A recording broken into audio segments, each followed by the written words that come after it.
السلام علیکم ورحمۃ اللہ وبرکاتہ۔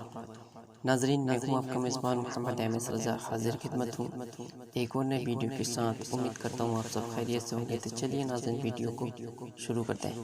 ناظرین، آج کی ویڈیو میں آپ کے لیے رمضان المبارک کا بڑا ہی مبارک اور پاورفل عمل لے کر حاضر خدمت ہوں۔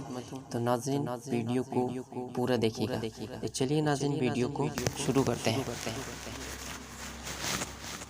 رمضان شریف میں ہر نماز عشاء و ترابی کے بعد ہر دن 3 بار کلمہ طیب پڑھنے کی بہت فضیلت ہے۔ پہلی بار پڑھنے سے گناہوں کی مغفرت ہوگی، دوسری بار پڑھنے سے دوزخ سے آزاد ہوگا اور تیسری بار پڑھنے سے جنت کا حقدار ہوگا۔ سبحان اللہ، سبحان اللہ۔ ناظرین، بڑا ہی مبارک عمل ہے۔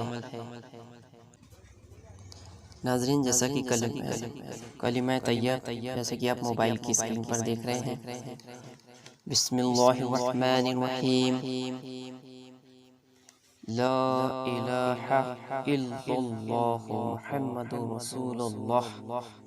اور ناظرین، جس کا ترجمہ یہ ہے، اللہ پاک کے سوا کوئی عبادت کے لائق نہیں، حضرت محمد صلی اللہ علیہ وسلم اللہ کے رسول ہے۔ تو ناظرین، اگر آپ کو یہ ویڈیو پسند آیا ہے تو اور لوگوں تک شیئر کیجیے۔ اگر آپ میرے چینل پر نئے ہیں تو پلیز میرے چینل کو سبسکرائب کر بیل آئیکن کو پریس کر دیجیے۔ ملتے ہیں اگلی ویڈیو میں، تب تک کے لیے خدا حافظ۔